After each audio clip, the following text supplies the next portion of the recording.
Bismillah ar-Rahman ar-Rahim. Hello and welcome to Footy Judgmo. People, missed you yesterday, guys. I did not stream on this channel yesterday. I just took a break, a little bit of a break. Welcome, of course, to a Champions League night. Absolutely going to be brilliant today. Good day yesterday for football, Dortmund and Atletico Madrid, PSG and Barcelona. But now today is the big day.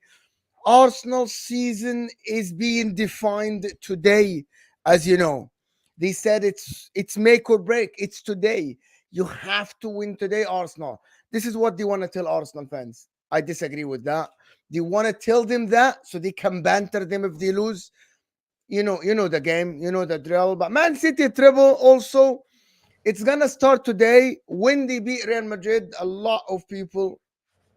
What? No, the treble is starting today. This one game at a time doesn't work. This Man City team. This Man City team, the treble starts today. They are favorites against Madrid. Nobody can tell me otherwise. Heritage or not heritage, they are favorites. Kyle Walker is back, of course, which is going to stop Vinny Jr. But listen, Manchester City also on top of the table of the Premier League. The weaker Manchester City are top of the Premier League. And a lot of people want to blame them and blame Pep, but it's not actually them. It is Liverpool failure. It is Arsenal's failure. Right? Nobody told them to lose against Crystal Palace at home, and nobody told Arsenal to play like this against Aston Villa in the second half. But we're here to talk about the Champions League, the chances that Arsenal have today, Manchester City, of course. What does it mean for them going to another semi-final? Doesn't matter who they play. But also, we'll talk about a little bit. I will touch on Liverpool, the Atalanta with Nick, of course. I'm here. It's going to be with a great panel. Dan Potts is going to be joining. Maybe Joe is going to be joining. But hit that like button if you just join, people. Hit that like button right away. The target live on the air is 300 to 400 likes. Guys, hit that like button right away. Hit that like button if you're watching this on the replay. How is everyone feeling today before the game? Martin, how are you feeling? Cool, calm, collected. The confidence of Man City fans is something that we envy you. We envy you. I'm I'll be nervous when I get in the ground, but no, at the moment, you know me, Mo. I don't get triggered, so I'm not going to sit there and trigger off it.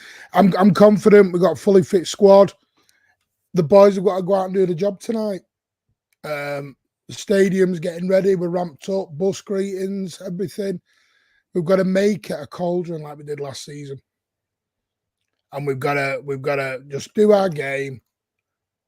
I do think the opening goal will be massive because I don't want City chasing the game. I think if we go 1-up with the atmosphere behind us, I think Madrid will wilt. Because you really think Madrid have any chance today? Of course they do. They're a quality. Because everybody has a chance, but yeah, they're still a quality team, and they've got very dangerous players. Because like you said yourself, have City been 100% in every game this season? No. It may be a game where we end up having chance of the chance and not putting them away. It's one of them you just don't know. I do think we'll be the better team, and I do think we'll have most of the chances. It's always back to can we put them away? Now, lately, over the last 2 or 3 weeks, we've started putting the ball away. We've been a lot more clinical now. I think the team selection will be interesting, whether he goes with the dynamic duo in the middle or whether he tries to float Foden back out on the wing again. I don't know. That's the big thing for City fans, and obviously the back line as well. But you have everybody fit.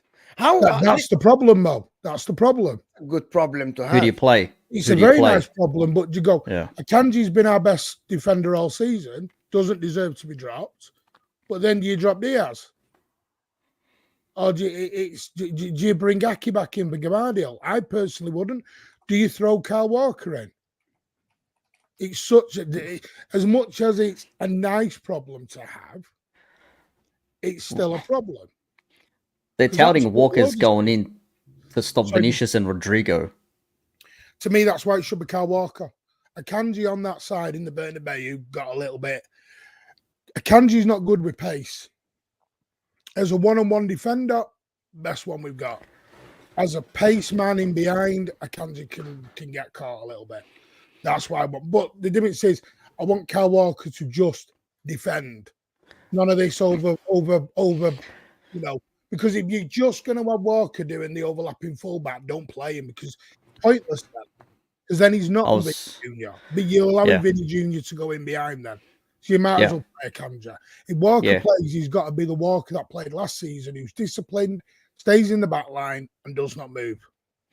Yeah, I was going to say, Walker, there's no chance you want him to play running up and down that wing because if you get caught out in possession, Vinicius, Rodrigo, someone ball over the top, they're off and about, and you've got, 2 defenders at the back there, provided you're not going to be playing in their half. You're going to have someone back. So, yeah, for me, if you're going to have Walker there, it's just recovery pace just to stop anything on the counter-attack, I'm thinking. Then it comes back to this is the Diaz conundrum because Diaz is a good defender, but he's not pacer.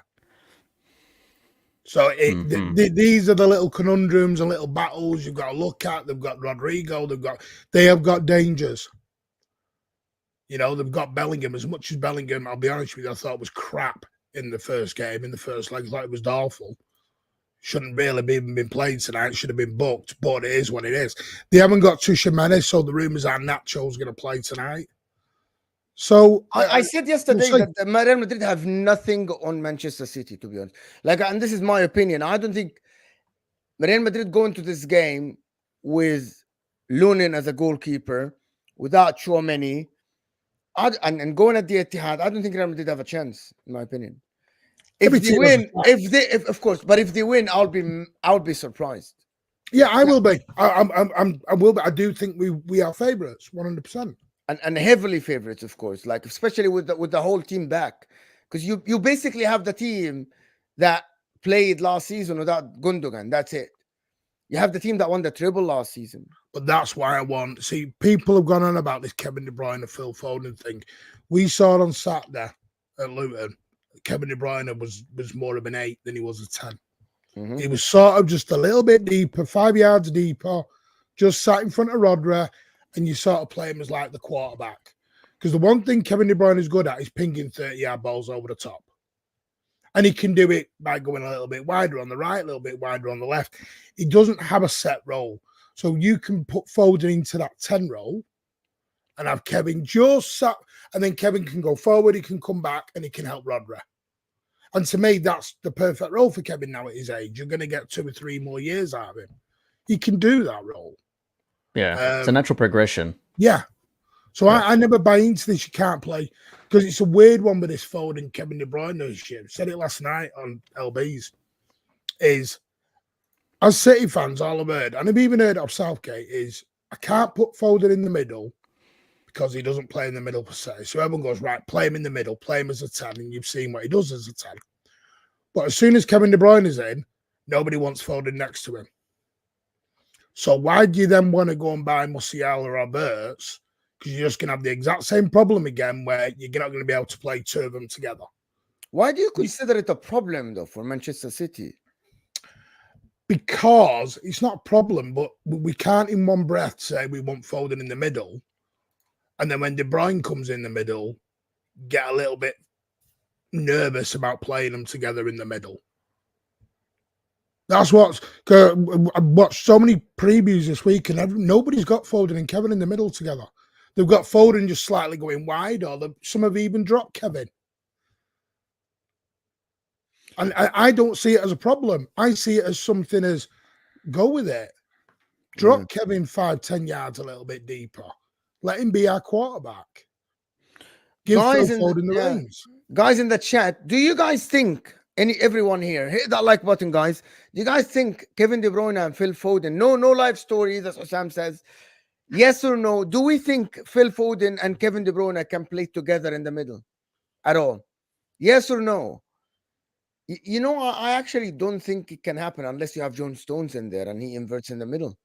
But why would you then go and buy a Musiala or a Roberts? He wants more depth, or he doesn't want Musiala and Roberts aren't coming in on a bench, Mo. I get what you're saying. Big up, Dan. But I get what you're saying. So Phil Foden is going to be a right winger. That's as simple as that. But then as fans, then we can't moan when Foden's not as the 10. Southgate's right then. That's the coach's choice.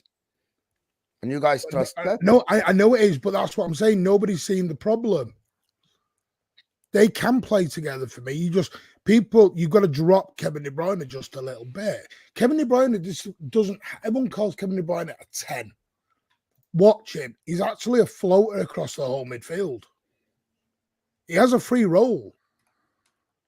David Silva and Kevin De Bruyne played together. Oh, yeah. No one had an issue with that one. So why are we all scared of putting Foden and Kevin together? But David Silva and KDB played. Yeah, If you can, I agree. If you can float Foden across, why wouldn't you let him play a 10 and just roam around behind Haaland or something and let De because Bruyne they are sit back? getting exposed in the defense this season. Man City are being exposed defensively this season. That's the problem. So they need another guy in the middle. But Madrid won't play balls over the top, though. They do, but that's what they did. They play through. They play behind the defensive line. Yeah, if they do over the top, that's the threat. That's why you have Walker back into this one. Yeah, that's the threat. That's where I'm saying Kyle Walker plays.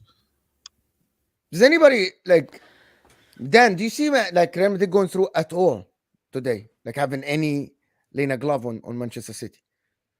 Yeah, of course they can. They're unbelievable side. The Giants of Europe, the Kings of Europe. 14 trophies says that they are going to be dangerous. But Man City will go through because it's at the Etihad.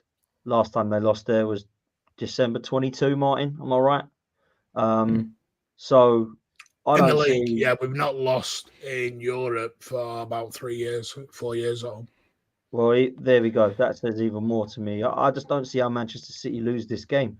So I think that, yeah, it could go forward towards extra time penalties and get nervous, and then it's a flip of a coin. But I don't rule out Real Madrid. I think some people have. I think some people have gone, oh, well, that's I think Manchester City will smash Real Madrid. Yeah, that's mad to me. Yeah, I think Man City will win, but I don't know why people are just saying this will be a walk in the park, because it won't. You know, Real Madrid can turn it on against anybody. But I do see Man City going through, and I see him doing another treble. And I said that 2-3 weeks ago, and I stand by it.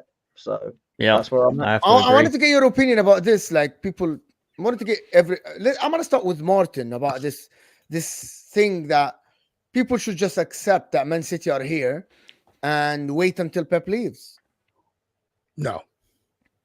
Do you know the biggest problem is, and I just heard it on another stream, and they were spot on. And I'm thinking about it. They are. The problem is, I don't know why, and I get it. I think there's a little bit of fear with Manchester City. And Dan, you were in the stadium on Sunday. And Gary Neville raised the point in his podcast. Arsenal fans were cheering when Liverpool lost. Why was it all focused on Liverpool? For some reason, everyone just forgot about Manchester City this season. And this is why, for the last probably, 8 streams I've been on with you, Mo, I've said we're 22 games unbeaten, 23 games unbeaten, 24 games unbeaten, 25 games unbeaten. And it's gone on. It's now at 27, 28. I wasn't saying it because I was just flashing out a number. I was making the point of nobody's recognising what we were doing. Very quietly, very subtly, we were just going through the motions. And all we needed to do was start banging the goals. And then all of a sudden, and Arsenal, it's not only some Arsenal fans, not everyone, but it was like, here we go. Liverpool have lost. And it was like, celebration time. And I get it, but no one thought, hang on, but City won yesterday. The thing is, Martin, what happened was that game was on in the concourse. I saw the last 10 minutes or so where Liverpool were just sort of pounding the goal and nothing was really happening. And there was a lot of cheers, and rightly so, and no one's going to not be celebrating the fact Liverpool have lost. But you had a section of fans that were getting on their phones going, Liverpool have thrown it away, Liverpool have thrown it away. You had another section of fans that were speaking to me about how Liverpool have just thrown the title in the bin. And my reaction to that was, to my dad, who I go to the football games with, was, we better not fucking screw this up now. That was my reaction, right? Now, for me, that is where I'm at as a footballer. Now, people might think that's toxic or negative or whatever, because I get called all the names under the sun for it. But I'm realistic about my football club, and I know that we can slip up. And I know what happened last year. Yeah, I know what happened the year before. So that was why I wasn't getting excited and getting all of the, the champagne out like some were. The other thing you've said, which is absolutely spot on, is Manchester City are battering teams and scoring goals again at the moment. That's what nobody's talking about. They're saying Manchester City are winning. Well, they're not just scraping by 2-0, 1-0, 2-1 last minute. You're actually, what have you put, 5, 4, and 5 past these teams now in Luton and 12 Palace? goals in 3 games. There you go. So Luton, Palace, and the one other that I've missed. You've done that in 3 games now. You're looking back to your best again, man. And I said Manchester City will win all 6. And that is why in my AFTV interview, I said the title is done. Liverpool and Arsenal, done. That's I did see the hate you got underneath in the comments. I don't think you will, mate, because they don't want to hear it, Martin. These fans, they think you and Lee Judges got it. They want the belief. Judges, you know, like it's honestly, and people say, "Oh, mate, sure, that's terrible." Fans, they've given up already. It's not the fact I've given up. Sometimes you've got to be realistic. I can sit there if you want now and go, "Oh, I can't believe how much we're 2 points behind them. I can't believe it. I'm buzzing for this." But I know what's going to happen. Manchester City do not slip up. And I've seen Arsenal and Liverpool crumble. So I personally believe the league is done. I'm not going to sit there now and put all my house and money on it because, of course, anything can happen in football. There's a lot of football to play. But to sit there and say that people are negative and what an overreaction when we're coming up against an absolute juggernaut. This isn't. If Manchester City were 6th in the league, it would be all to play for. Yeah, Arsenal and Liverpool looking at it going, we're going to crawl over the line here at this rate, but what's going to happen? You know, there's still more points to be dropped. We know what's happening here. Liverpool have gone up even more against Manchester City than we have in the last 5 years. Yeah, they know what this City side is about, and they've relaxed. They just relaxed. Whereas Liverpool and Arsenal have been pretty nervous. I don't know about yourself, bro, but I've been pretty nervous the whole season because it's like, don't slip up, don't slip up. Man City are chilling. They're like, well, we're going to be all right. What are the other two going to do? Disagree with you a little bit. No, I do disagree a little bit. Go on. You can only talk. You're just doing your business. It's normal now. City win. It's a normal thing. That's the problem. No, Everyone's used to that. I think we will drop points again.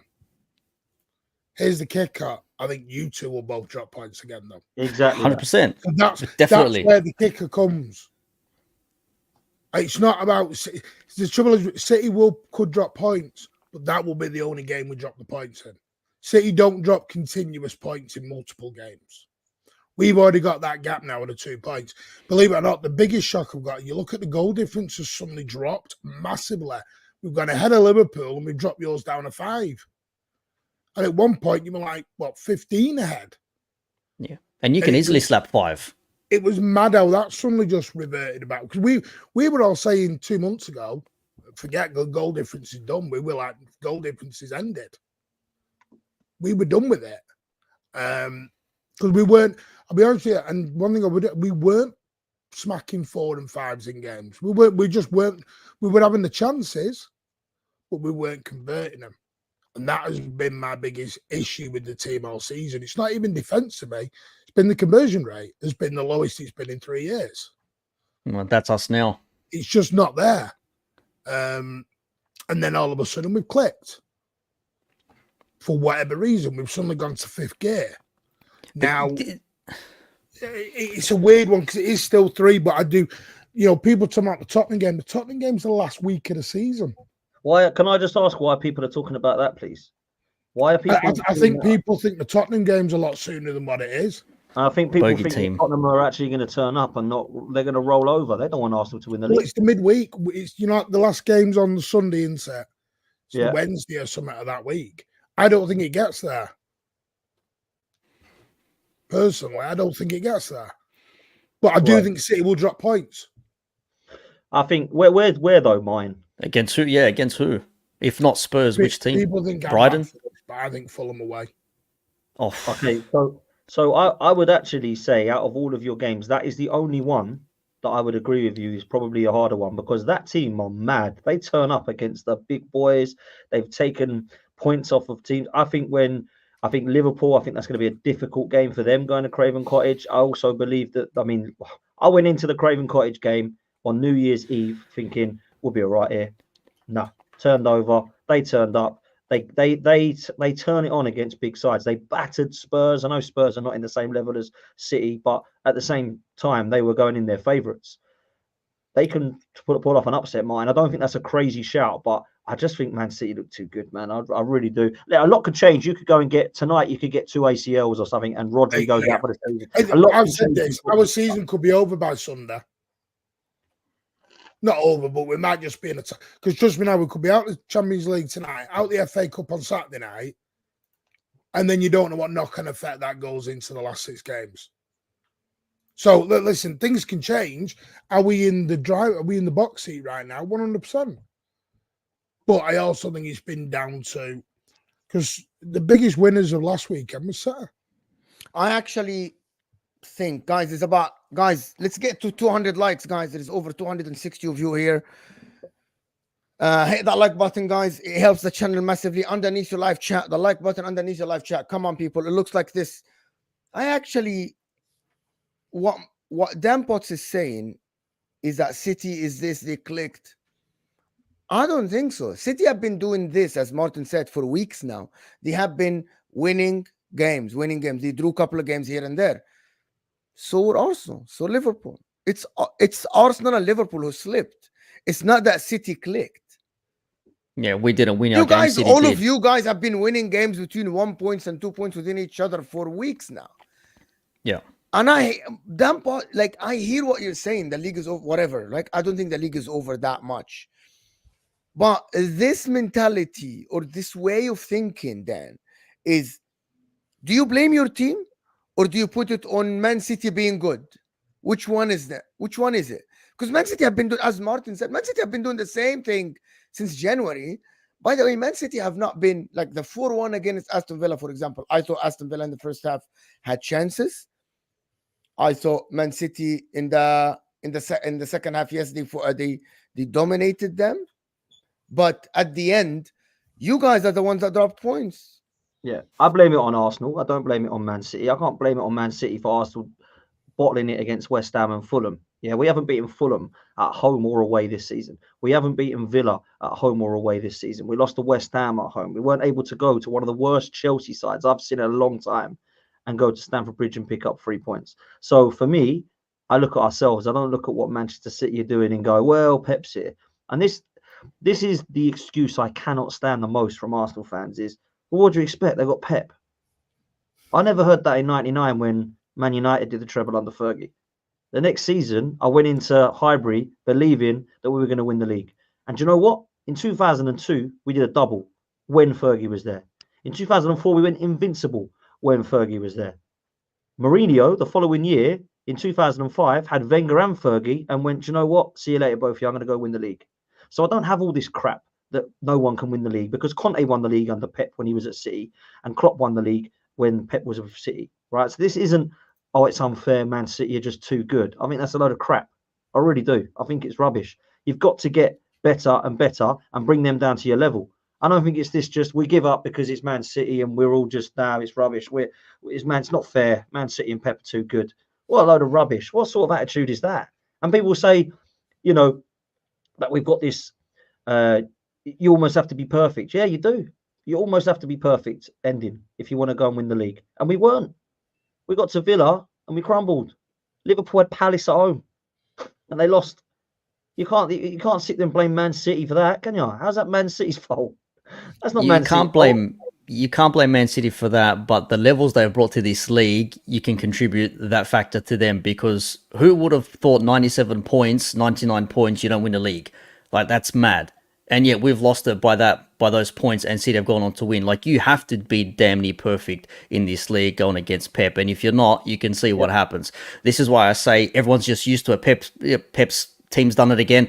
Oh, well, it is what it is. Let's just do our thing. Whereas if City was still behind by 2 points and we had lost and we were on equal playing ground, you'd still say, hang on, everyone's still in with a chance. But because City are now 2 points ahead, it's very unlikely that they drop points. And if they do, it's very likely that both Liverpool and Arsenal don't win a game or two, whether it's a draw or a loss. And then there's just a bit of a gap that keeps on going, because we just see it up City again. Let's try to do our thing, mental blocks, whatever it is. And then bang, City go and do it. And then there's another title. Something wrong, Mo. Yeah. Big up everybody that joins from What is happening, Mo? Like, big up everybody that joins from Sam's stream, of course. Big up everybody that joins. I think they've come from Turin. They've come from Turin, Hamo. No, do you know, I will say, just piggyback on that a little bit, is, and this is mad to say this, but at least, before you do that, at least you guys, 500 people here. At least, if you guys spamming Forza Juventus or whatever, just give me to 300 likes so we can get more people. Yeah. So at Like least, for Juventus, let's go. Like for Juventus, people, you Like for bozos. Juve, come on. You bozos in the chat. Just like for you, like for Juve. It is partly down to Arsenal and Liverpool, yeah, 100%. Because you won't get, this is going to sound really arrogant and condescending, City ain't going to make the same mistakes in the market this summer. 100%. You've seen what we're doing already. We've gone and done the Paqueta deal virtually. We're moving for other people. There's possibility of Frimpong or whoever else.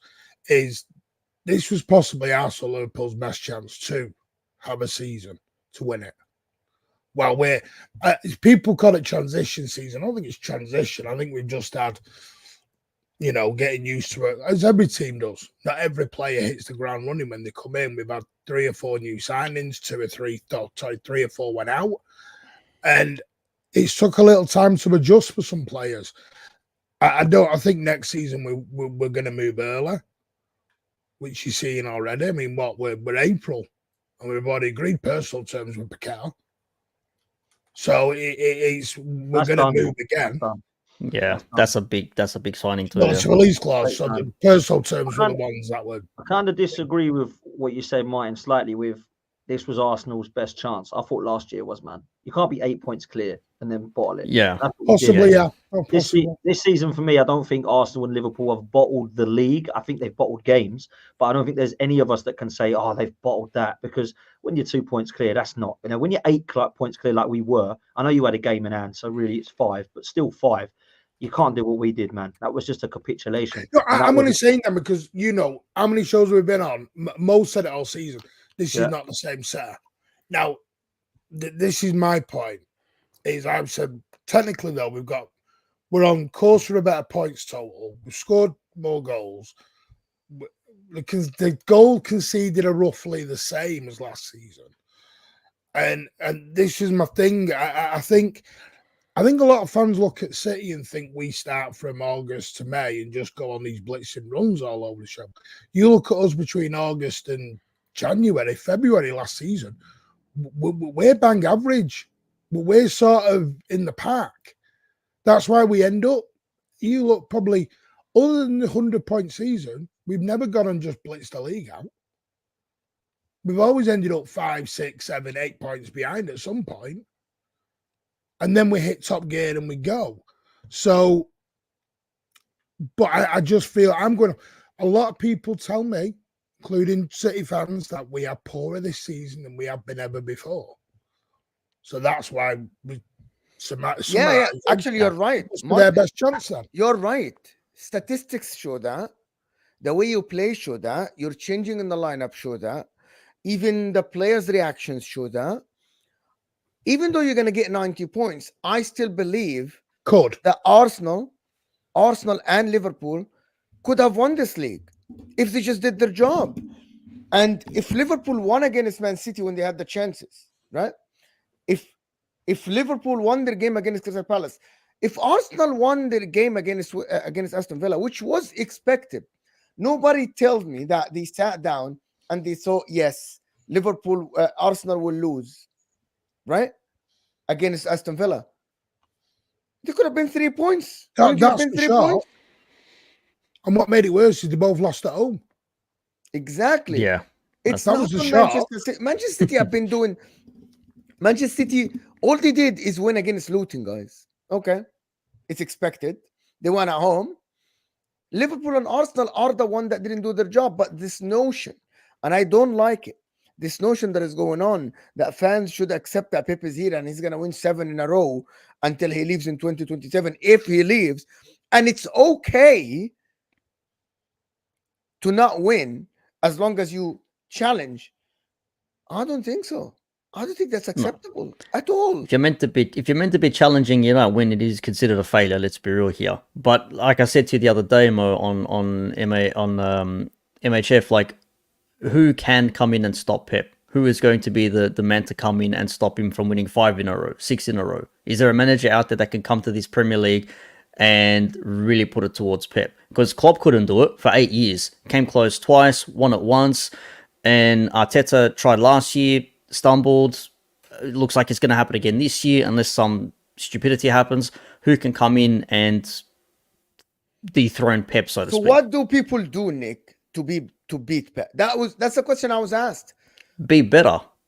But if your best is still not as good as Pep, then what do you do? Be better again. How did Arsenal and Chelsea and Blackburn beat Fergie? They were better than 100%. They were better than him, obviously, because they ended up winning. There's They still got people through. who put Fergie above Pep. So it's. I'm not sure. I think you can beat Pep. Yeah, You can beat him in little battles, but can you beat him in a war? That's the thing I've always said, and I've said this for ages. And this is no dig at anyone, by the way. When Arsenal fans kept telling me we've not lost to City, great, wonderful. They're battles. Who wins the war at the end? There is no bus parade because you didn't lose to Manchester City. Facts, man. And the way I put it is, I go back because I've lived it. You know, being a dinosaur at 42 years old, I used to sit there when I was a teenager going, "Oh, as long as we beat Man United this season, I'm happy with it. As long as we get 6 points off United." And it was like our own little parade round the city that we beat United. But United were the ones lifting the trophies at the end. So this is how you've got to come out of this mentality of, well, we didn't lose to City. The thing is, Martin, what will happen is, because there is quite a lot that have done this, like, we haven't lost to Liverpool or City this season, which is great. It's good to not lose to those rivals. 100%. But the reason we won't win the league is not because we dropped points at the Man City one. Last season, everyone said, "Oh, if Arsenal would have beaten Man City home and away, they would have won the league." Yeah, brilliant. That's harder to do than last season to go and pick 3 points up at West Ham when you're 2-0 up. That's harder to go and play Southampton at home and draw bloody 3-3. Yeah, little clusters of results that Arsenal have thrown away. This season, we've done it again. Yeah, we've done it with West Ham. We've done it with Fulham. We've not beaten Chelsea. We've not failed to beat Villa home and away. Went to Newcastle when they were depleted and lost at St James's Park. They're the games I'm looking at. I'm not looking at the Etihad when we drew 0-0. You know, like LB was when we were having a chat on my show, and he was saying, "Oh, I'm surprised now. You look back and you thought that was a good point at the Etihad, but I think you missed a chance there." And I'm like, whoa, hang on a minute. We didn't beat Villa at home. I'm looking at that game. I'm not looking at the Etihad going, "Oh, if I only would have won that game," because that's a hard game to win, man. Villa at home should not be.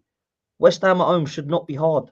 Fulham away and home should not be harder than the Etihad or Anfield, where we both drew. I'm not looking at them games. I ain't looking at them games at all. I'm getting rid of them games going, "Do you know what? We got out of there at a point. Let's forget about it and move on." Now we've got to go and get. And unfortunately, mate, we weren't able to do it against the teams that we should be beating. And sometimes that happens, but it's not been good enough, man. It's like this top 6 record. If you look between Liverpool, City and Arsenal, 99% of them tend to end in draws. Yep. Because we're all playing this game of not lose to each other. Like you just said, it's not about the. I've said it on my show 1,000 times. Don't care about the top 6 record. It's what we do overall. Because I was amazed the other day when I saw the start of it. You've lost 5 games. We've only lost 3. That's the difference here. That is the difference. And that's what I mean by winning. But you want to win battles, or do you want to win the war at the end? It's an old cliche, but it is going away to a Brighton on wherever on a Tuesday cold night, and do you win or do you lose? That's what makes you champions. But when you are 1-0 down against Chelsea, backs against the wall, and you come back and you grab it by the throat, they're the games that make you the champions. And that's what I don't think it's a beat Pep. It's a mentality issue for me, Mel. Yeah, massive. Pep can be beaten, 100%. Listen, for me, he's one of the greatest and could go down as the greatest ever. But until the mentality changes, no one will beat Pep.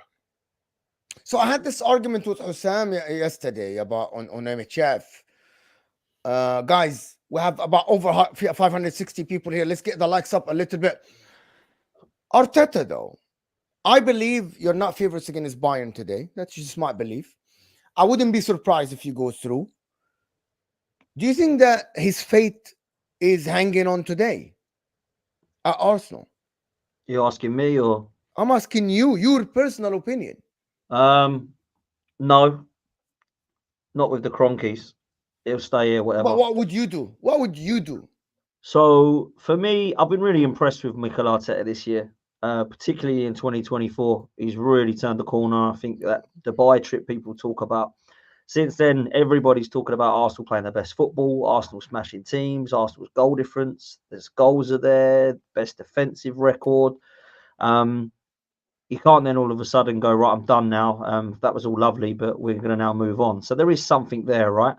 But the question will always be, and whether people love this or hate this, is just a fact. Will he get us over the line? And I cannot with all my heart and chest say yes, Mo, because I've not seen him do it. So until he does that, there will always be that question mark as to why can't he? Is it a mentality problem? Are we just not good enough yet? Does he need more time? Does he need more money? And then you can start debating that, because there's a lot of people that think he does. I will say that I don't think our squad is better than Manchester City's or as good as Manchester City's, but I don't think he's miles off. I don't look at it and go, wow, there's about 12 players they've got better than us. We're only talking about tweaks here. When you look at the bench when everybody's fit, it's actually a pretty good squad Arsenal have got now. He spent £600 million on it. He's been given all that he wants. Yes, some have got to be upgraded and go, because when you're flinging on Eddie and Nketiah to try and win you a game, you've got problems, right? So we need something more up top. And we need maybe to look at the upgrades of potential players like Reece Nelson, Mo Elneny, Cedric, these sort of types of players, right? So you can have debates about that. But really and truly, Mikel Arteta, in-game management, still, for me, has let him down a little bit. And we saw that again at the weekend. The team selection was a mess. And that's why I'm always going to have question marks, man. And I wish, for the life of me, that he could get us across the line. I'd love nothing more than to win a Premier League or a Champions League under Mikel Arteta. What it would represent and what it would do would be amazing. For him to come in and win a Premier League when it's taken Klopp 7 years to get one, and he's come in and gone, right, boom, I'm here now. 4 or 5 years, thank you very much. Or whatever it is. So I look at it and think that would be amazing, right? But I don't trust him, and I can't trust his team yet. And I hate saying that, but until I see evidence that is not the case, I can't really change my mind, boys. So people might think that's wrong. People might think that's out of order. They might think it's toxic, or negative. But I just look with, I always have done football with my eyes, man. And unless you can prove to me this team has got it, I'm all ears. But I really can't. Do you have to replace a couple of players, get rid of some old 2 or 3, replace 2 or 3, and you're back up again? Because that's what we did essentially when we were going for the league. Just everything was working, but just falling short a couple of players here and there. If you get a couple of players in, like a striker, maybe a centre-back for cover, and another midfielder, is that you set, do you think, then? Or is it still Arteta working with what he's got? I hope so, Nick. I think it's a bit of him working with what he's got as well, because these are his players, right? So Fabio Vieira, when you're spending £35 million on him, that's your guy, man. Why aren't you bringing him on? Why is he not playing? That's your guy. You're going to get the money, though, Dan. Because this is my thing. It is, and this is something that will trigger everyone. I know it will. City can spend 200 and 250 mil every summer. Arsenal can't. And that is not a dig, by the way. That's not a. I know everyone will come out with a 115 shit now, but you know what I mean. Are you going to have the 200 million in the summer that you need for that? Because I agree with you, but I don't think you need squad. You need a couple of, like there's been rumours of Isaac. Personally, I don't think I've been told he's good enough for Arsenal. And anyone who wants to go and spend 90 million on him, go and give your head a wobble. Sorry, he's just not a £90 million striker.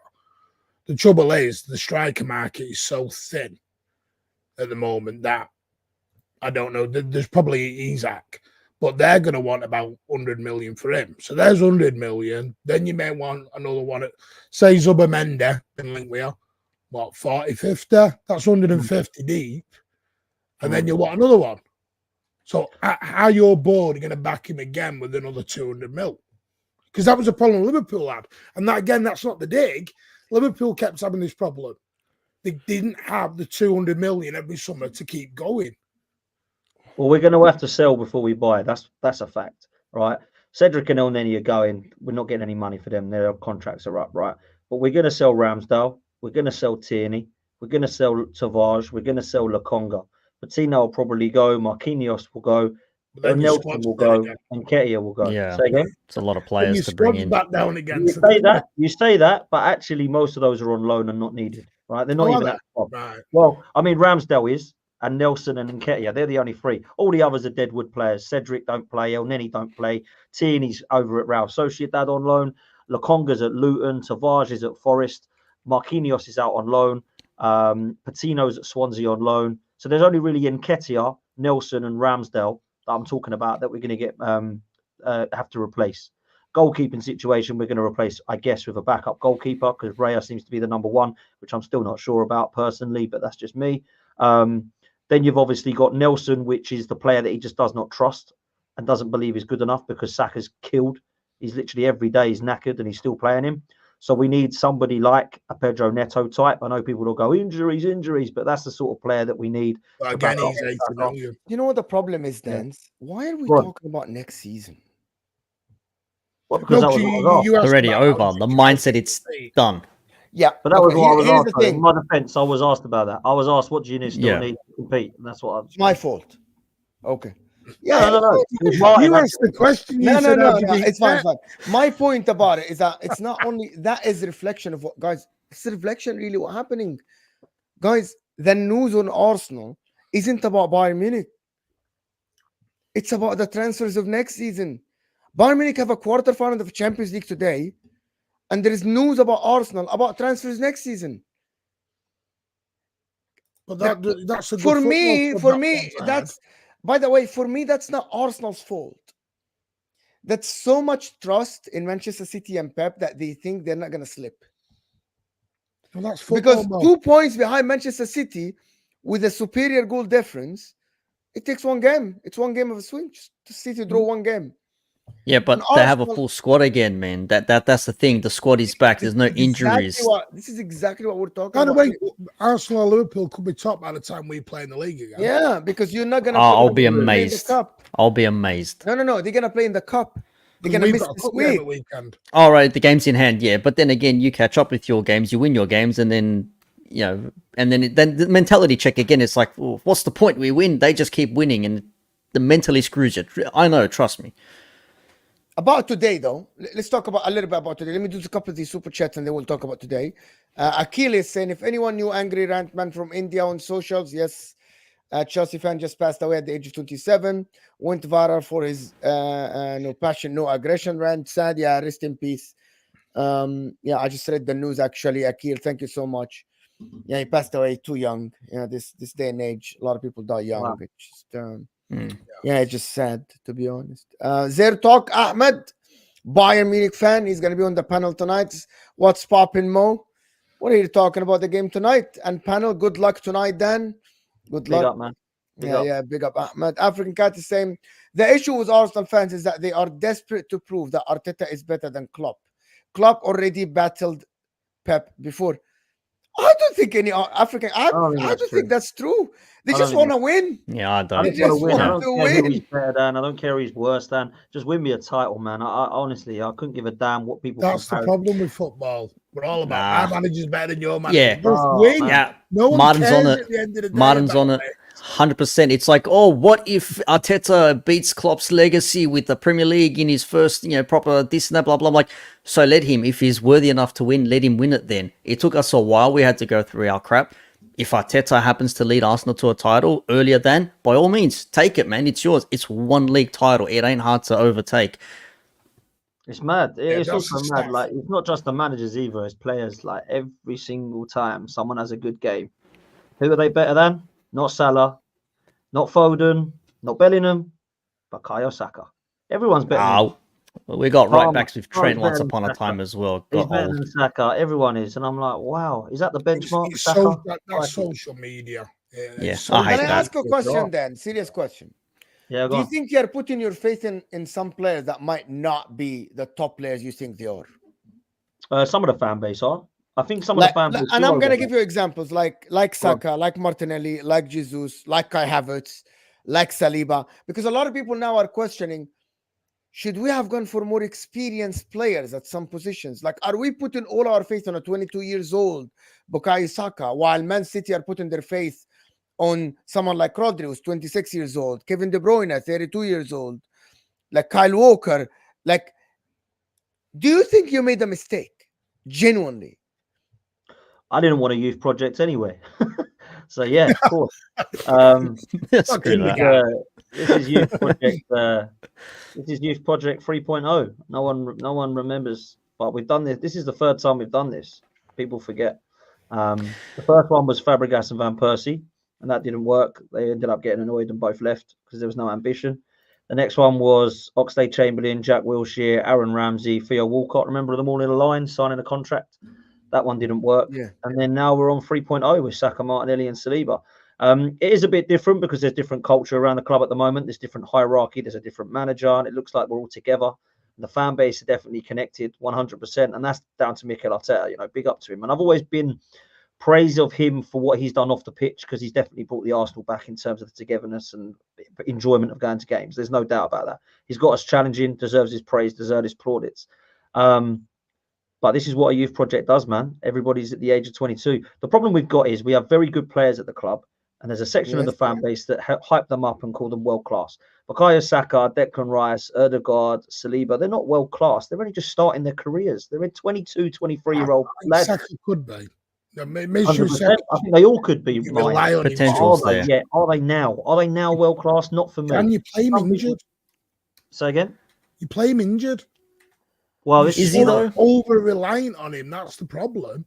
This is it. This is facts. And if he carries on with this, he'll get to 26 and he'll crumble because we can't do that with these players. So I agree with everything you've said. I'm not sure that it's like a mistake. I think the problem we've got is what we are doing quite a lot is we haven't had enough of the players that have come in, like the Thomas Partys, like the Leandro Trossards, that are of that 28, 29 age. Yeah, been there, kind of done it. Last contract for them to carry the team. Do you know what would have been perfect for Arsenal? Sorry, and you got linked with him. Gundogan. Okay. Gundogan. I said I want last experienced summer, player. and people said, "No, yeah. you're crazy." I said, Arsenal should go to Gundogan, see how much Barcelona are offering. Offer him one more year with his money. Jump on it. He might not have gone because he might have had that because he was a bit, I don't want to play for no one in England. But at least have a go. Try, have a go with it. Give it a shot. Yeah. Free agent. Would have been perfect in that midfield, man. Or even compete with us for a Kovacic. And we need some competition, man, as well. Let me put a narrative through here for everyone on the panel and in the chat. The club is going to a direction different than what fans like Dan wants and hold their club. Let me explain. The club hired, and I said that yesterday, and people were mad. The club hired Mikel Arteta and told him, listen, there's so many old players. Build me a squad that will be able to be good enough for 5, 6, 7 years. He did his job. And on the way, tried to win a couple of trophies. He failed, but the club are happy with him because every time the guy talks, it looks like there is no pressure on him to win, by the way. He wants to win, but it doesn't look like there is any pressure on him to win. It's a happy family. We're good. We're building in average. Your starting 11 average age is 23 and a half. That's very young, right? Do you think that's a mistake? That's a mistake from the club. The club should have higher standard FC, and people are going to hate me for this. But the club have went, listen, we have not won Champions League or Premier League. We have not won the Champions League. We have not won the Premier League for 20 years. We need to build a team. And we hired a novice manager, and we want him to build a team. Do you think the club went this way and they should have gone a completely different way? Yeah, well, I didn't want this because I didn't want to wait 5 years. And it's been 5 years now. So you can ask me that same question 5 years on, and it's a bit of a different answer for the fact that, one, we're 5 years on, but two, we've got a squad that's ready to compete now. Whereas back then, I wanted to win back then. You know, I had 15 years back then of not winning a title. Now it's turned to 20. And I didn't want to have to wait that 5 years, but I have. And funny enough, can I stop you? I said we weren't going to win and we haven't. Go on. Can I stop you before you go on to just interject? But that squad isn't winning right now. No, that's my point, though, Mo. Okay. Go ahead. I just want because you said that squad is now ready to win. Yeah. Because it wasn't ready to challenge back then. So listen, we're okay. Rewind back 5 years. We're in a situation similar to what I suppose Liverpool are going to be in now, where they've got a new direction, right? They need a new direction. I'm not going to say it's similar to Manchester United because they're a club that's absolutely in the mud, like properly top to bottom. And I feel like we were close to that Arsenal because we had a lot of toxicity in it. But I didn't think we were like, we need everything new, like from new ground facilities right the way through, right? But Liverpool might be in a similar situation. Liverpool have got to decide next season, without Klopp, if they want a Amorim and give you some money to give you a bit of a project and start again in your style of play, or if they want somebody to come in and say, look, you nearly won the bloody league. You've won the cups. Let's give you a win now manager. Tell me who you want. Flick, Simeone, Ancelotti, Conte, all those names that people talk about. And we'll give you the money to get the 5 or 6 players in that you think you need to challenge Manchester City. They're the two kind of options they've got. And at the time, we were similar to that because we didn't have a win now side. Yeah, we got to a Europa League final. We got hammered in Baku, right? We had Unai Emery. And we were at a time where we could either throw a load of money, like we have 600 million at Simeone or Ancelotti, yeah, and try and win trophies, or build a project and go through a process and try to be competitive with a young side that's going to be around forever. And we chose that road. Now, 5 years on, people are happy because we're now challenging. We still got to win stuff with this side. Otherwise, it's not a successful process. So that's where we're at now.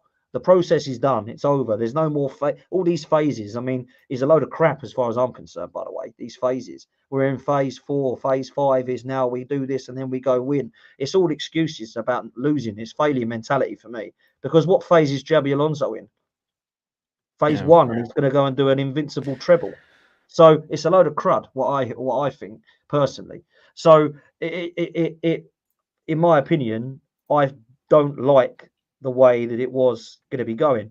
5 years on, it's a different story because we're 5 years here, we've got it now, and we look at what we've got, right? So I feel that we are a few players away still from competing. So maybe there is this next step that people want to call a phase. So you're all right with it then? You're all right with it? Who's right with it? You are all right with it with next season, like him to wait next season. It's fine. Yeah, I don't want to get rid of Mikel Arteta this season. I'll get to the end of May and see where we're at. But I did say at the start of the season that if he didn't win anything, there'd be pressure on him.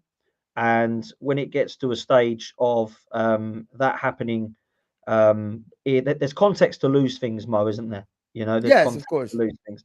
If we would have finished, 5th place this year, gone out to Porto and out of all the trophies, I might be sitting there going, right, where are we going here? Like, what is actually happening? But this guy's got us to nearly the end of April in the Champions League still, in the title race still. You have to give him credit. To be honest with you, I think you improved this season in terms of the football you play. Your defense improved massively. You became way more resilient. David Raya is definitely an improvement on Ramsdale. Declan Rice has been arguably in contention for player of the season for the league completely. Very, very good DM. Again, Kai Havertz, he actually improved Kai Havertz, even though he's not up to the level that people think that should be at Arsenal. So he did some good stuff. And I don't think there is a manager. Go ahead. I don't think there is a manager out there, right? I don't think there is a manager out there, to be honest, that will come now and work better with the squad instantly. And that's fair. I actually said that many times. Like, we talked to Northside, we talked to Lee Gunner, we talk to these guys, and my point is, get us a manager now ready. There are better managers than Arteta out there. That's just a fact, right?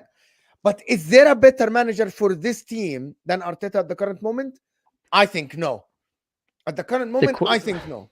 The question is, though, if you want to build a squad and have something for the future, obviously there's going to be a period where you're probably going to be there or thereabouts. You want to win something now, you might get that, win something now with experienced players and whatnot. But then what happens once you've won that now? Then you have to replace those players. Then that manager's not there for a project or rebuild. Then you have to bring someone else in. So what happens then? You've won your trophies, but then the manager leaves, a couple of players retire, or they move on, or whatever the hell they do, because whatever. Then you have to start again, don't you? Isn't that the normal flow? 100%. And I think as well, some people sometimes forget it's not Arsene Wenger FC or Mikel Arteta FC. It's Arsenal FC. It's not, Klopp FC. It's Liverpool FC, right? So you have to move on eventually. Manchester City will have to move on from Pep, and it's going to be very, very difficult for them to then continue what he was doing. I agree with Mo in terms of if we was to lose Mikel Arteta, we'd lose a lot more than just him, because I think what he's done with the players, and they're all very connected and they're all on the same wavelength, I think you might disturb that a bit. Having said that, if that person who comes in wins us a trophy, I couldn't give a damn like who he is or how. I've never been one of these love the manager, give him 100% my support, whatever, because if he does things wrong, I think as a fan, I should be able to criticize that. And I think as a fan, you should be able to criticize whether the players or the club or how things are being run. That's otherwise, if you sit on your hands and go, I don't care what happens, I'm a good fan, and I'll go, yes, sir, yes, absolutely, do what you want. That to me is a bad fan, right? So that's where I'm kind of at. Sorry, Nick, go on. No, I was going to say, I just thought like with City playing Real Madrid tonight, I just remembered now, where the hell was Ancelotti recently at Everton? I'm like, Ancelotti can go to a team like Everton, leave there, go to Madrid and start winning again, potentially going for, another Champions League. Like, that's proper mad.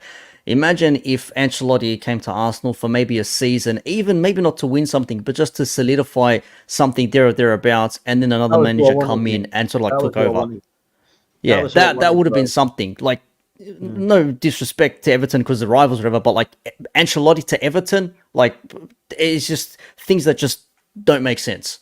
But it happened. Yeah, listen, I wanted Ancelotti to go to Arsenal and Arteta to go to Everton. I thought that would have been probably the better way around, but it didn't happen that way. And we got somebody in who had not managed anybody before, so everybody gave him some time. Do you know what I did to start with? We won the FA Cup, and I thought, wow, that's a great thing to do for his first time as the management. And then I started to see problems, and I thought, wow, this is difficult for me to get behind. And now we're playing some great football this season, and unfortunately it is very, very reactionary from fans. That's what football is, right? It's not just Arsenal. There's loads of fans that do that. But I will never, ever slag people off for their opinions in football. There's a lot of my friends that absolutely love Mikel Arteta and love Arsenal Football Club, in terms of where we are right now. There's a lot of my friends that absolutely can't stand it and think, I can't wait to get this guy gone. It's not what I want. This is why we love football debates, man. If everybody felt the same, we wouldn't be having shows like this, man. But as far as I'm concerned, this guy's got to get us across the line for people to understand that he is the right guy to move forward. And will he do that? I don't know. We've got a big game tonight. I'm not even spoken about the game tonight, but it's massive. No, we are now. This is it. We are now. We move to the game tonight. Guys, hit that like button, people. Guys, we're 650 people here. We cannot just have 250 likes. Come on, people. African Cats, it's simple with Arsenal. Mentality ain't there yet. Aston Villa, Newcastle don't have better players, but they are not far from the top. Listen, the mentality thing about Arsenal, it is coming, but the squad is young. The players are young. We'll see how it goes. You know what I mean? But African Cat, I really appreciate that. So, but it's all about the mentality. Every time Arsenal lose a game, it's all about the mentality. It might be just that team was better than them. Sometimes that's the case. Sometimes it's just like Man City drew to Crystal Palace 2-2. They made bad decisions, by the way, at home. It's not about mentality. You're not going to tell me that City. It's just the players made mistakes, and Crystal Palace capitalized on them. Same with Villa, though, at the weekend. Villa were the better side, man. I'm sorry.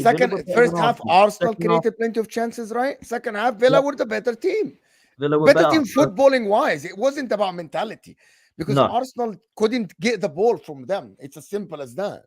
There might be mentality when it comes to games like Bayern Munich, because they're huge, huge moments. So that could be, you can then speak about that. But for me, there has been mentality problems still this season. We've gone to Anfield and the Etihad. We've not been able to. Sometimes, Martin, but it's not all the whole world. Like every time I hear a loss, it's all about the mentality. Sometimes just football. And Aston Villa aren't just scrubs, people. Aston Villa dominated Manchester City at very, home. very good side. Yeah. About the game today, Martin Odegaard might be injured. They say he's doubt. What do you want to see today from the starting lineup? Yeah, it's interesting. Odegaard and Saka got late fitness tests. I think both will start. Raya in goal, Ben White, Saliba, Gabriel, and Tomiyasu. Please, not Zinchenko, please. In midfield, I think it will be Jorginho, Rice, and Ødegaard, because I don't believe Partey has played enough football to just be dumped into this game.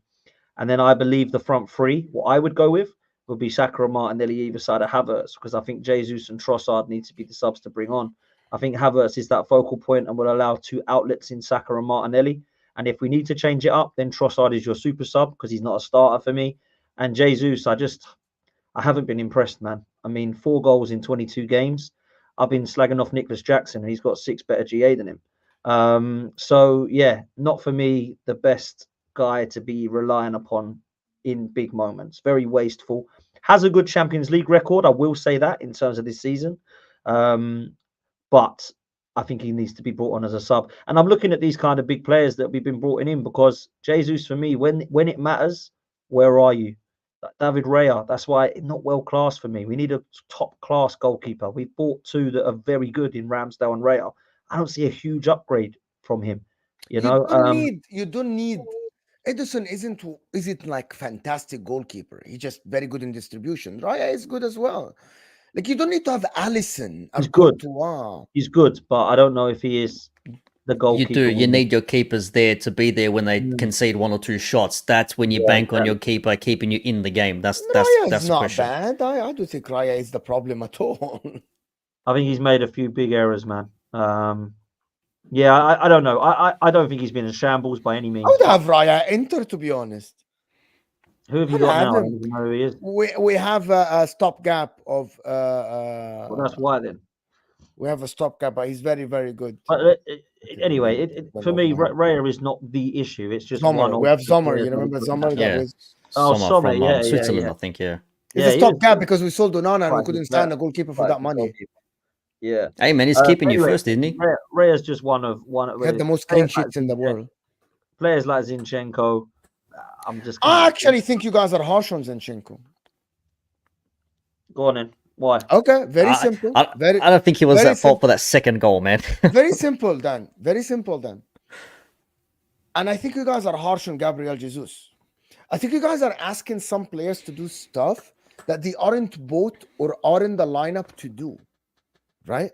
Like, for example, when Pep Guardiola plays Kyle Walker as a right back, right? He isn't playing Kyle Walker as a right back to go and whip in crosses. The guy just don't do it. You know what I mean? Zinchenko isn't a defender. The guy is a midfielder. Plays as an inverted left back. Arteta is and for people that say, and I hear this many times, oh my God, Zinchenko, it was on the right wing where the ball was played and to the left to Bailey and he scored. Well, have you ever thought that Arteta plays Zinchenko to do this floating role in the midfield like Stones? That he isn't being asked to defend. He isn't being asked to play as a traditional left back. That's the fine. same way Liverpool fans defend Trent Alexander-Arnold with out of position and say, Jurgen Klopp is asking him to do this. Jurgen Klopp is putting him on the side to distribute, to do this and that. Right? Yes, Zinny isn't Trent. But he is on the side to overload the midfield, not to defend as a traditional left back. But then people want to scapegoat him as a traditional left back because he can defend. His manager knows that he can defend. But the manager knows. You think that Mikel Arteta doesn't know that that he's not a one-on-one You're defender? blaming Arteta then, basically, is what you're saying. I'm blaming. It's just that for me, it's not. It's a system that provides control, but it has its flaws, like the Liverpool system that won them the league and won them the Champions League. Trent, as one-on-one, isn't a great defender. They compensate for him. Why didn't you blame Declan Rice, who was there to cover Zinchenko and fell asleep? I'm not scapegoating Declan Rice. These things happen to every big player, by the way. Some big players just get caught ball watching. You know what I mean? Yeah.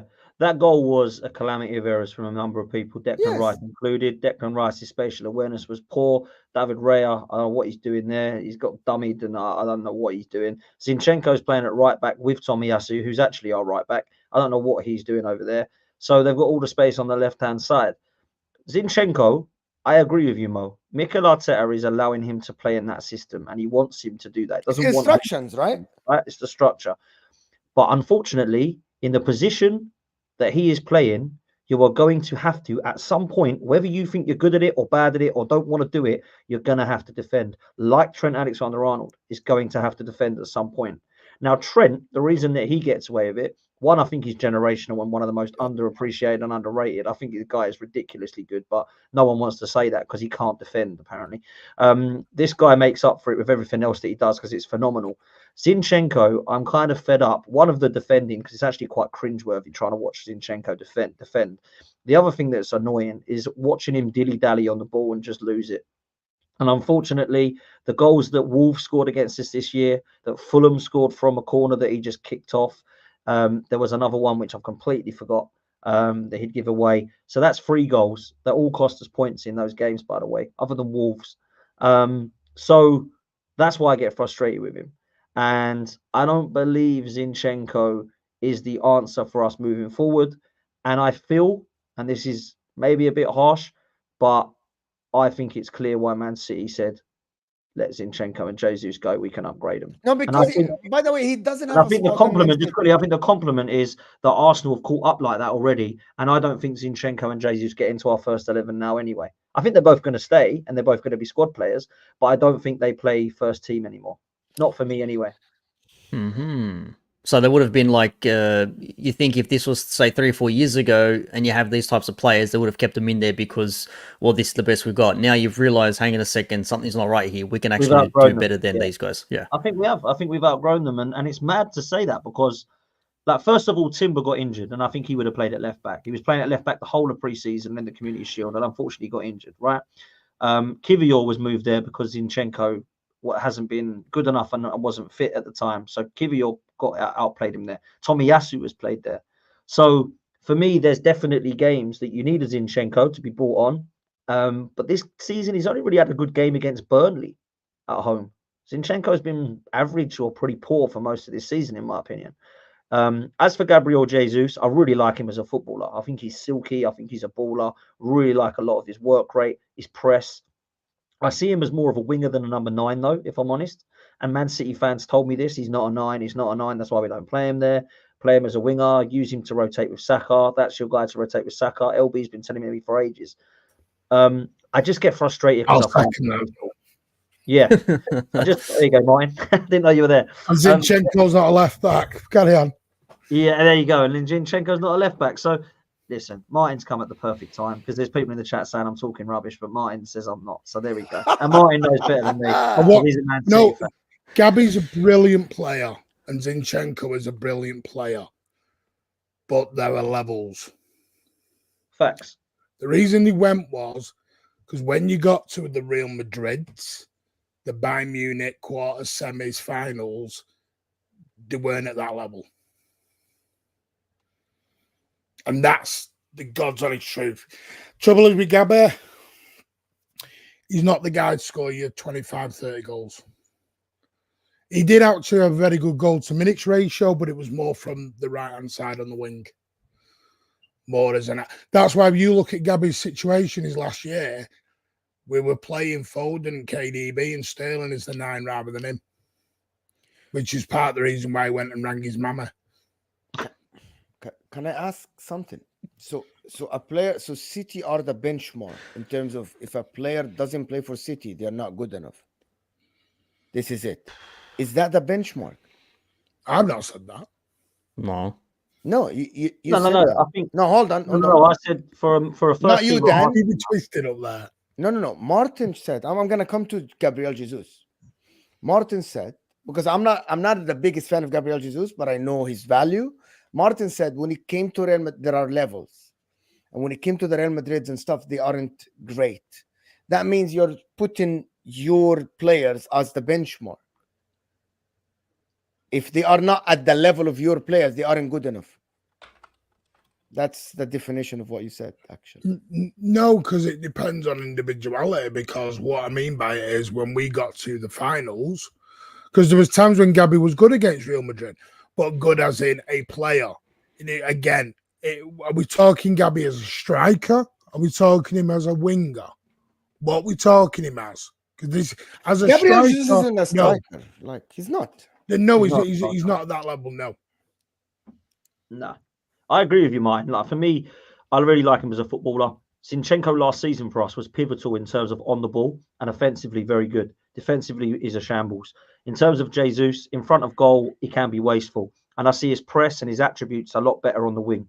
So in that, I've worked out. But let's be real, I didn't really have to work it out because I spoke to Steve, I spoke to Daps, and I spoke to LB, and I spoke to Hugh, and they all told me that already. So I haven't learned anything new. I've learned what they've told me was correct. But I think what a compliment to us is that we have actually outgrown Jesus and Zinchenko in the first 11 already because they don't get in it for me at the moment. For me, Gabriel Jesus is a better player than Kai Havertz. Yes, I agree with that. But I think the overall attributes player we're needing at the moment. As an overall player. And I think that Absolutely. the team, and I actually think Gabriel Jesus, the problem is his injuries. I believe Gabriel Jesus is someone who gets everybody involved in the game. The assist against Myers shows that the output of Saka and the wingers. And I think he isn't the striker to get 20 goals. Nobody said that. He has had knee injuries, and he got a nasty one when we. He's kind of a Firmino-like forward, right? He wouldn't get. I was just about to say, like a false nine type involved. Yes, he won't give you double digits goals, right? But he will get your wingers involved. Yeah, Gabriel. That's what they were comparing him with. I want to claim something for people that scapegoated Gabriel Jesus last game against Villa. If Gabriel Jesus isn't playing as a forward, Kai Havertz doesn't get 3 1-on-1s. But who do you buy line?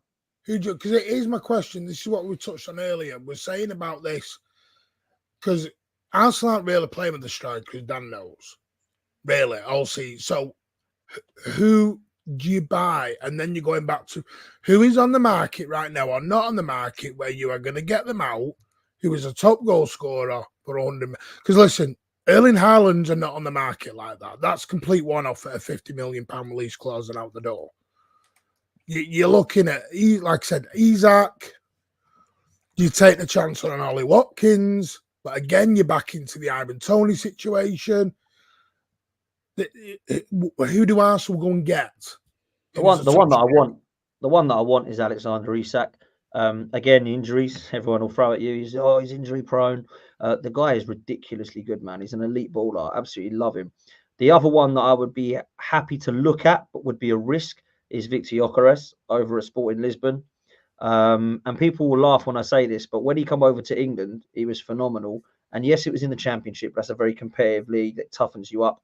But he's been absolutely balling out at Sporting Lisbon. And I didn't realise this until Elliot on my channel, Big Up Elliot, told me this. They said, have you seen his injury record? And I said, nope. And they said, he's never been injured. And he's 25. He's never been injured. Never even a knock. Never had anything. So that, for me, would be an okay option as well. But listen, every single striker to get it is going to be a risk. Whether it's Osimhen, whether it's Toney, whether it's Watkins, whether it's Gyökeres, whether it is Alexander Isak, they're going to be a risk because any signing's a risk. But Arsenal need a number 9. They do. They are out there because look at Alvarez. Yeah. 14 million quid from Argentina. They are out there, and that guy would score goals in an Arsenal team. Yeah. By the way, no, he's not for sale. I think we could 100% go and get one of those. That's what's got to be our big. You said earlier, Martin, about Arsenal spending money. We've got to go and spend money in that area for me, because when you're flinging on Eddie Nketiah, it's a problem, bruv. You know, so we've got to go and get a top striker. It was a young lad you sent to Monaco. Sorry, it was the young lad. Balogun. He had a really good season over at Rennes, but he hasn't had a great season at Monaco, from what I can make out. He scored a few goals. He hasn't been electric over there, from what people have said. But you know, for me, even him, it would have been a risk as well. But we've got to go and get that number 9. Arsenal have got to go and get a striker. Arteta has only bought 3 attacking players in 5 years: Jesus, Trossard, and Willian. Not good enough, man. We've got to go and get a proper one. Wow. The guy I'd probably have a dig at is probably Ollie Watkins. Can only ask. He's not going to leave to go to Arsenal, to be honest. Yeah, especially if they finish top 4 as well. Number 1, he's going to be too expensive to go to Arsenal for them to pay for someone who's that old. So how much is Isak going to be? You're looking at 100 million to get Isak. Yeah, the difference is Newcastle might have to pay. And also, Isak is way younger. Isak has a resale value. Ollie Watkins has 0 resale value. If Isak plays for Arsenal for 4 years and they want to sell him to Real Madrid, they still can. Like, let's say the project doesn't work. and they want to move on from him. So, They can so did sell it. Bayern Munich buy Harry Kane because he didn't come on? But I don't Harry get Kane this is a different resale story. value bit. You're comparing Oli Watkins to Harry Kane. No. What I'm saying is, what's this resale value? Do you want to win or do you not want to win? I do agree with Are you that. buying someone to sell on Yeah. in 3 years? That's what you need. You need You're a player to right. do But the he's gonna job be then and too- there now. I think he's going to He's be to too the point, he's not expensive. project I think he's anymore. going to be. Watkins is 20. Watkins is going 30, guys. He's I almost 30 actually years agree. old. I would rather go with Gyökeres or Isak over Watkins, but Watkins would be less risky because he's balling it. He's got the most GA in the league this year. Even with the money, Well, I don't know how much he'd be, but I imagine he'd be. I 100 actually million, think but- if Oli Watkins goes to Arsenal, he disrupts the way But you play. Isak's not a striker. When you actually deep down look at him, he's actually a left Actually, winger. Isak is the perfect Plays out wide, yeah. perfect player for Arsenal. They Yeah, I need agree someone with that. who's good on the ball and can link up the play and can pass, while also can finish and score goals. Yes, but These Take players that are left rare. position. look, he's not a natural 9. They don't need a natural 9, guys. If they get a Well, natural just 9, because we do. They haven't Okay, got one. Arteta Otherwise, isn't you buy Pep Gabriel Guardiola. Jesus version 2. okay, so Arteta isn't Guardiola. He isn't going to be able to switch it around to cater to someone like Erling Haaland. What are It's we creating talking chances about from here? the wings I don't for think the there's a number striker. They don't 9. do that. Yeah, and I don't think there is. Maybe Gyökeres is the only other I natural. haven't 9 watched the out guy there. enough, but I hear a lot of Arsenal fans raving about him because Yeah, you're a linked lot of with him. people raving, but I wouldn't go down that road. Like I haven't watched the guy Nah, enough to say, bro. "Oh my God, he's the guy that is going to come and change the Nobody Premier has League." Mo. Nobody has Mo. This is Guys, the thing. Darwin Núñez had 30 goal season at Benfica. Look at Darwin Núñez today at the Premier League. The only thing I'll say, and I'll say it again, the only thing I will say is that when he was, and I know this is mad, people laugh at this, oh, it's Coventry, but he was phenomenal, and he scored like 28 goals or something, and he scored 30 goals over in Sporting Lisbon. His attributes are really good. He's strong. He's kind of hold up the play as well, so he can do the 9 stuff, and he's good with both feet as well. So I'm a fan from what I've seen, but you know, again, it's always a risk, man. Whoever you buy. Plus, there's no guarantees you're getting either because, like you said, will Villa sell Watkins because they want to improve? Newcastle, if they want finish to top 4, go in, and you know they only have to. They might not even sell either, but if they sell either, Bruno's got the release clause. So it's, if anyone's going to go, it's likely to be Bruno over Isak because they won't sell both. We need a midfielder and a striker. I'd take both. I think they're both quality. Haaland's got a release clause. Has he really? What is it? Think about it, you know what, 150. Dan? I actually doubt that you spend a lot of money unless you sell a lot of players for good money. Yeah, I think we need to. As I said earlier, I think we do need to sell 100% before we buy. I don't think we're going to get amazing money. Obviously, Ramsdale and Ketia, Nelson, they're all young English lads that have got a future. So it's not going to be like we're going to get 2.5 million for them. But we could probably get half decent money for it. Smith Rowe's the other one that people are saying might be off because he's just not really getting a look in. Could get some good money for him. So we might have to try and go down that road to try and get Should you move on from Martinelli? Not yet. Not yet, but he's had a really poor season. I'll say that. I've been very disappointed. Injured, to be fair. Yeah, he's had injury problems, disruptive. but when he has been fit, he has had a disruptive season. Yeah. I've not been too impressed with him, but I love everything about him. I love the mentality. I love his tenacity. I love his drive. He's probably one of the best finishers alongside Trossard at the club. So no, not for me. He's one of my favourites, man. I love him. I love the kid. Yeah, Mohammed is saying Arsenal should go and get Lautaro Martinez. not for me. 100 million on the table. We're selling Lautaro. Yeah. In Serie A. Bring me Bastoni. I hope you're not the finance guy in. Oh my word. 100 million on the table. Finance. I don't think he goes. I don't think he leaves Milan to go live in London. I just don't. Why not? It rains. Right. Too late. Too It late. rains a lot. It rains a lot in London. Have you seen where he lives? Just go Google where Lautaro Martinez lives in Milano and how his apartment and what is it is looking, and just go and Imagine. see. Do you rate Having him? those Mo? espressos You in like the him? morning. No, I don't. No, Do you not I think rate he missed it. his chance? Depends what you mean by rating him. Do you think he's a top striker? Do you think he's good enough This for year Milan? he is. Okay, let me He ask is. you: do you think he'd be a quality signing for Arsenal? Oh There you yeah. He will get you 25 goals in the league if you Is cater it to serious? him. Yeah, if you cater to him like the way you cater to like someone like Gabriel Jesus or Havertz, 25 goals. He has improved massively this season, finishing left and right foot. Somehow, I don't like There's nothing wrong up there with him, though, man. I've seen his like link up play. occasions. Link up play isn't the greatest for me, right? But as a striker this season, he has been very, very consistent in terms of like delivering. And he would deliver like the weirdest chances outside the box, left foot, right foot, headers. He's been very effective for Inter this season. He has had more over 20 goals. How much do you want for Barella? Because that's the one I'd prefer. For me, I don't think I think everybody in Serie A is for sale. If Barella is gonna go, I don't think he goes to Arsenal. Just to be honest. Okay. But how much? They will sell him for 80, 90 million euros. The problem is you've got any number 9 who is where he's sold, you are looking at 85 above. Yes. Oh, minimum. Yeah, minimum. So this is based on again, the last few the years. The only problem, guys, is like players going from a league to a league, it might not work. People keep saying, "Oh, but players from Serie A go to the Premier League and don't work." Some players went to the Premier League and completely bowled. Some players went and they failed. Some players went from the Premier League to the Italian league and completely failed, by the way, and vice versa, right? Jonathan Woodgate went to La Liga and just flopped. Yeah, it depends.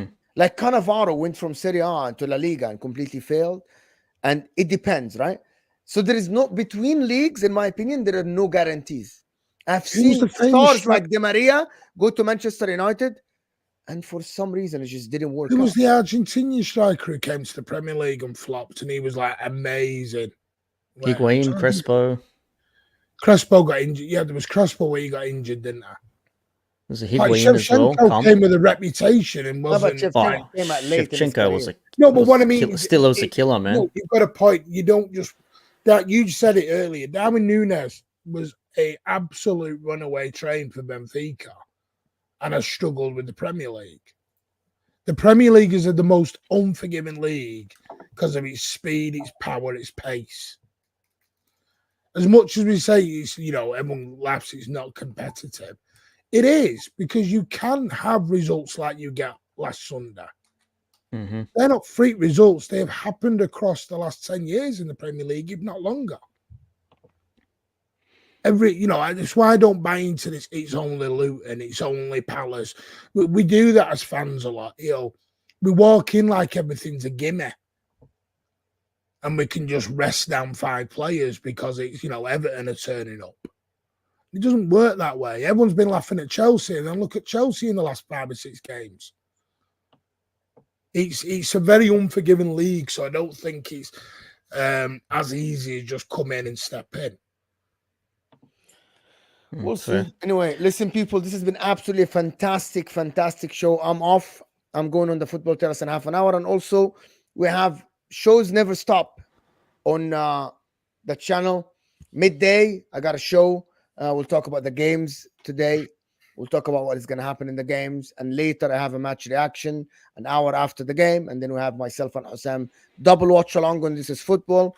And then at the evening, we have another show reaction, Emmett Chef.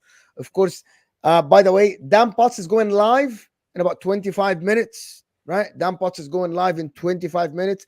His channel is in the description. It is simple, and it doesn't cost you a penny to subscribe to his channel. 12-man podcast, brilliant content daily, panel shows, absolutely great content about Arsenal and also about the Premier League and about Europe. Fantastic content from Dan Potts. The Mancunian Way, of course, in the description as well. Great content with these guys, Manchester City guys. They do a lot of content, daily content, talk about Manchester City. Please go and subscribe. And also the Football Club, Nick's channel, Liverpool. Absolutely. Also, he does reactions on videos and he clips people. Great. Let's get him. I give him credit. I give him credit, okay? We need to give Nick. We need to get Nick. How many subscribers are you on, Nick? 860, 70 something at the moment. And we need to get Nick to 1,000 people. Guys, come on, get 1,000 subscribers. But Dan Potts, 12-man podcast, going live at 4 in about 25 minutes. You got to go subscribe, like the video, please. And we'll see you guys. Oh, and I'm live tonight if you want to. What time? Listen to City fans What cry. time? What time? It'll be about 11 when we get about 11. He's going to be competing with my match action, but that's all right. We all eat. It is fine. No, but it's great. Good luck for everyone. Good luck to Arsenal. Good luck to Manchester City. or not really, because I don't Yeah, don't wish us luck. You I don't don't need care, that. to be honest. I'm actually supporting, you know, I'm supporting Madrid tonight. You know that, right? Pep ruined football. Shock horror. Mo supporting Madrid tonight. I didn't see that one. By the We'll way, see, guys. wait in the chat with you. I bet it's about 5 minutes before you come out with Jack Grealish slander. 5 minutes in, you. What's he doing? What does he bring to this team? Sideways passing. What's he doing? Slows it Sideways down. pass immersion, bro. He is a sideways pass immersion. Oh, He passed backward the most in the league. here he goes. Anyway, see you guys. Appreciate everyone. Appreciate Dan, Nick, and Martin. Brilliant content. And we'll see you guys soon. We're out of here.